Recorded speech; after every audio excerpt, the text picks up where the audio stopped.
ये क्वेश्चन हमको कह रहा है कि जो सी वाला ब्लॉक है जिसका मास है m3 वो बी वाले ब्लॉक पे कितना फोर्स लगाएगा। तो हमको सबसे पहले बी की एफबीडी बना लेनी है। बी पे लगने वाले फोर्सेस देखते हैं कौन कौन से हैं। तो बी वाले ब्लॉक पे एक ऊपर की तरफ फोर्स लगाएगा वो सी होगा, उसको हम एन सी मान लेते हैं। बी वाले ब्लॉक पे ग्रेविटी फोर्स लगाएगी m2g क्योंकि इसका मास m2 है।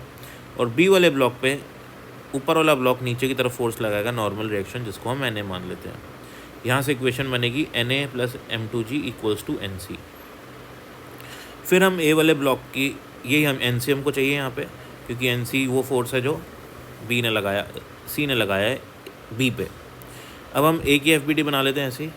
तो ए पे लगने वाले फोर्सेस अगर आप ध्यान से देखें तो नीचे की तरफ m1g ग्रेविटी फोर्स, राइट, क्योंकि इसका मास m1 है।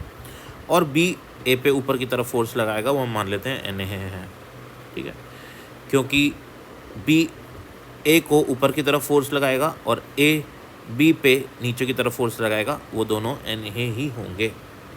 जैसे आप यहाँ पे भी देख सकते हो बी पे नीचे की तरफ Na फोर्स लग रहा है और यही Na फोर्स जो बी है वो ए पे लगा रहा है ऊपर की तरफ।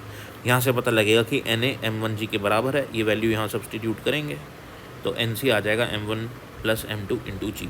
Thank you for watching.